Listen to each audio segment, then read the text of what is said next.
Spoštovane sodelavke in sodelavci, drage dijakinje in dijaki. Dan samostojnosti in enotnosti je v Sloveniji državni praznik, ki ga praznujemo 26. decembra. Na ta dan obeležujemo razglasitev rezultatov plebiscita. Plebiscit je bil izveden v nedeljo, 23. decembra 1990, in se ga je udeležilo 93,2% volilnih udeležencev, med katerimi je za samostojno in neodvisno državo glasovalo 88,2% vseh volilcev oziroma 95% tistih, ki so se udeležili plebiscita. Rezultat je sprožil med Slovenci veliko navdušenje.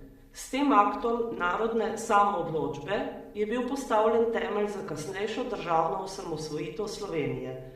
Bili smo veseli in srečni. Menim, da je prav, da smo tudi danes veseli in srečni, ne zaradi spominjanja na ta dogodek, temveč predvsem zato, ker imamo lastno državo. Niso vsi narodi tako srečni, zato moramo biti nanjo ponosni.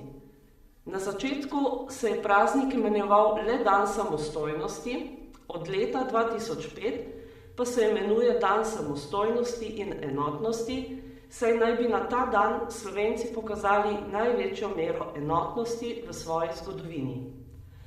Ob tej obletnici je prav, da se vsaj vprašamo, ali smo uspeli ustvariti takšno državo, kot smo si jo zamislili in v ustavne dokumente tudi zapisali. Temu nujno sledi vprašanje, kako naprej.